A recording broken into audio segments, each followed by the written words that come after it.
अब ये 1.2 अरब डॉलर की इस वक्त जो किस्त पाकिस्तान को बहुत ज़्यादा इसकी ज़रूरत भी थी। IMF प्रोग्राम में पाकिस्तान, हम SIFC का भी किरदार इस पूरे 2 साल में देखते हैं।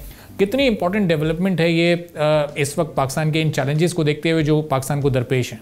देखिए, आपने बिल्कुल सही कहा। ये आज बहुत बड़ी न्यूज़ है पाकिस्तान के लिए, पाकिस्तानियों के लिए, जो हमारे फाइनेंस मिनिस्टर ने हमें सुनाई है कि मुआहिदा जो है वो हमारा तय पा गया है। और इंशाल्लाह एग्जीक्यूटिव बोर्ड जो होता है जी, जस्ट ए फॉर्मेलिटी, जब मुआहिदा तय हो जाता है, क्योंकि उनका वक्त जब पाकिस्तान आया था तो मोर देन सेटिस्फाई होके वो यहाँ पाकिस्तान से गया था कि उनके जो इक़दामात उन्होंने कहे थे पाकिस्तान को कि आप इस पे अमल करें, पाकिस्तान ने उनके ज़्यादातर हदफ जो थे वो हासिल कर लिए थे। तो इंशाल्लाह बहुत जल्द एक और खुशखबरी सुनेंगे कि पाकिस्तान को IMF से 1.2 बिलियन डॉलर जो है वो रिसीव होगी।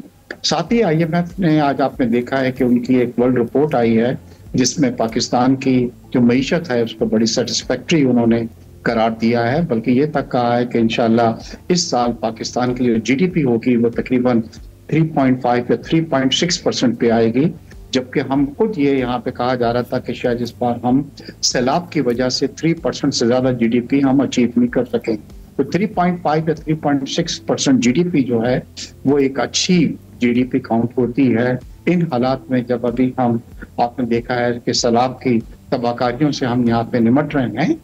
तो और हमारे देखिए इस वक्त की सबसे जो पॉजिटिव चीज हुई है जिसने IMF को बहुत मुतासिर किया है, वो हमारे रेवेन्यू कलेक्शंस जो था वो बहुत ही ज्यादा सेटिस्फैक्ट्री रहा है। पाकिस्तान ने कभी मोर देन 30% रेवेन्यू कलेक्शन जो है उसमें इंक्रीज नहीं दिखाई।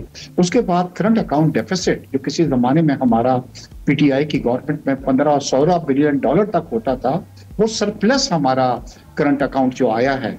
और इस बार भी जो हम 25 की बात कर रहे हैं उसके अंदर भी आप देख रहे हैं कि करंट अकाउंट जो है वो डेफिसिट के अंदर में ही इंशाल्लाह जाएगा। इन तमाम चीजों ने, और जैसे अभी आपने कहा है कि जी देखिए पाकिस्तान की इकोनॉमी जो है वो इमर्ज कर रही है और लोग अट्रैक्ट हो रहे हैं। अभी कुछ दिनों पहले कराची के अंदर जी यहाँ पे सऊदी डेलीगेशन, एक बहुत हाई पावर्ड डेलीगेशन आया था जिसके अंदर 15 टॉप उनके बिजनेसमैन थे, और उनकी 2 मीटिंग्स मैंने यहाँ पे अटेंड की थी, जो एक चीफ मिनिस्टर हाउस में हुई थी और एक आरिफ हबीब साहब ने उनके एजाज में डिनर दिया था। और आप यकीन करें, अच्छा उस एक मीटिंग के अंदर उन्होंने के इलेक्ट्रिक से भी साइन किया जिसमें 51% शेयर जो कि इलेक्ट्रिक के थे उन्होंने वो एक्वायर किए हैं, जो तकरीबन कोई 2 बिलियन डॉलर से ज्यादा के बनते हैं।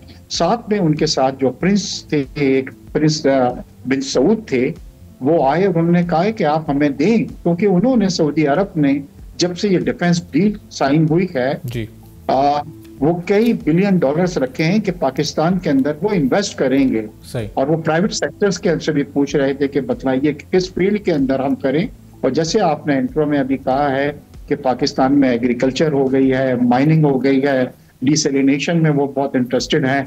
माइनिंग के अंदर एकोटेक के अंदर ऑलरेडी सऊदीया जो है वो उसके अंदर काफी बिलियंस ऑफ डॉलर की जो है इन्वेस्टमेंट कर रहा है। तो मैं ये सोच रहा हूँ कि आपने भी अभी इसका जिक्र किया था कि हमारे बुरे दिन जो हैं अब वो खत्म हो गए। आज से 1.5-2 साल पहले अगर आप मुझसे बात कर रहे होते तो हमारी ये हालत थी कि हम श्रीलंका की तरह डिफॉल्ट की तरफ बिल्कुल हम जा रहे थे। और यहाँ पे मैं जी अप्रिशिएट करता हूँ प्राइम मिनिस्टर को और खास तौर पे हमारे फील्ड मार्शल को कि जिन्होंने दिन रात मेहनत करके जी आज मईशत को जी पाकिस्तान की मईशत इज इमर्जिंग मईशत नाउ एट द मोमेंट, और लोग हमारी मिसाल दे रहे हैं।